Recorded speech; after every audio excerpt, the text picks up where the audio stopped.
नमस्कार, न्यूज़ 18 का digital platform देख रहे हैं आप। मैं हूं प्रशांत कटारे। तो बात बांग्लादेश चुनाव की, जहां 300 संसदीय सीटें हैं, लेकिन इनमें हिंदू कितने जीते हैं, कौन कौन 20 साल में सबसे कम पर सिमट गया, ये तमाम जानकारी आज के इस वीडियो में। तो बांग्लादेश की करीब 8% आबादी हिंदू है, लेकिन 2026 के चुनाव में सिर्फ 3 हिंदू सांसद चुने गए।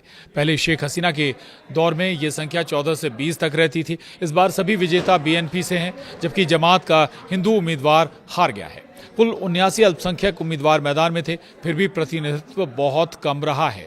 तो बांग्लादेश चुनाव पूरा हो चुका है। बांग्लादेश नेशनलिस्ट पार्टी को 209 सीटों पर जीत हासिल हुई है। तारिक रहमान PM बन सकते हैं। जमात इस्लामी को 68 और छात्रों वाली पार्टी NCP को सिर्फ 6 सीटों पर वोट मिला है। चुनाव के बाद अब जो आंकड़े आए हैं वो हैरान करने वाले हैं, खासकर हिंदुओं की जीत को लेकर। दरअसल बांग्लादेश की कुल आबादी करीब 16 करोड़ 5 लाख करीब 16.5 करोड़ है और 2022 की जनगणना के मुताबिक इनमें 1 करोड़ 31 लाख से ज़्यादा हिंदू हैं। यानी देश की करीब 8% आबादी हिंदू समुदाय से आती है। ये कोई छोटी संख्या नहीं है, लेकिन 2026 के ताज़ा संसदीय चुनाव में हिंदू समुदाय का प्रतिनिधित्व बेहद कम रह गया है। 300 सीटों वाली संसद में इस बार सिर्फ 3 हिंदू सांसद चुने गए हैं। ये आंकड़ा तब आया है जब हाल के दिनों में हिंदुओं के खिलाफ हिंसा देखी गई है। और अब सवाल ये भी कि बांग्लादेश चुनाव में कितने हिंदू जीते। तो पहले हिंदुओं की बड़ी संख्या अवामी लीग से होती थी, क्योंकि अवामी लीग बैन है, इसलिए तीनों हिंदू उम्मीदवार बांग्लादेश नेशनलिस्ट पार्टी यानी BNP से जीते हैं। जमात का हिंदू कैंडिडेट हार गया। ध्यान देने वाली बात यह कि जमात इस्लामी ने इस बार एक हिंदू उम्मीदवार कृष्णा नंदी को खुलना 1 सीट से मैदान में उतारा था, लेकिन वे चुनाव हार गए। इसका मतलब ये हुआ कि जमात के टिकट पर कोई भी अल्पसंख्यक उम्मीदवार जीत नहीं पाया। पहले क्या स्थिति थी ये भी जानिए। रिपोर्ट्स के मुताबिक शेख हसीना के लंबे कार्यकाल के दौरान संसद में हिंदू सांसदों की संख्या इससे कहीं ज़्यादा रही थी। 2009-2014 की संसद में 16 हिंदू सांसद थे। 2014-2019 में ये संख्या बढ़कर 17 हो गई थी। आरक्षित सीटों के साथ 20 तक पहुंच गई थी। वहीं 2019-2024 में करीब 14 अल्पसंख्यक सांसद थे।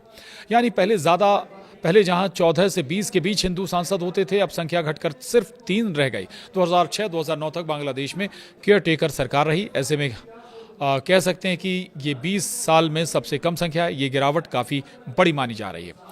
कितने हिंदू उम्मीदवार मैदान में थे ये भी आपको बता देते हैं। इस चुनाव में कुल 79 अल्पसंख्यक उम्मीदवार मैदान में थे। इनमें 10 महिलाएं भी शामिल थीं।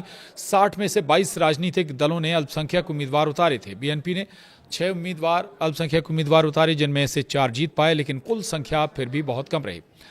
अब सवाल है अब तमाम सवाल इस पर क्यों उठ रहे हैं। तो देश की लगभग 8% आबादी होने के बावजूद संसद में 1% से भी कम प्रतिनिधित्व होना चिंता का विषय माना जा रहा है। राजनीतिक विश्लेषकों का कहना है कि अल्पसंख्यक समुदाय कई इलाकों में निर्णायक भूमिका निभाता है, लेकिन टिकट वितरण और चुनावी गणित में उनकी हिस्सेदारी सीमित रह जाती है। इसके अलावा चुनाव के दौरान सांप्रदायिक तनाव और अल्पसंख्यकों की सुरक्षा का मुद्दा भी चर्चा में रहा। वहीं बांग्लादेश चुनाव में कितनी महिलाएं जीती हैं ये भी जानिए। इस बार चुनाव में महिला उम्मीदवारों की संख्या भी बहुत कम रही। हालांकि 7 महिलाओं ने जीत दर्ज की, जिनमें ज़्यादातर BNP से थीं। जमात इस्लामी के कुछ बयानों ने महिलाओं की भागीदारी पर भी विवाद खड़ा कर दिया है। तो यह था बांग्लादेश चुनाव से जुड़ा डिटेल। आज के इस वीडियो में इतना ही।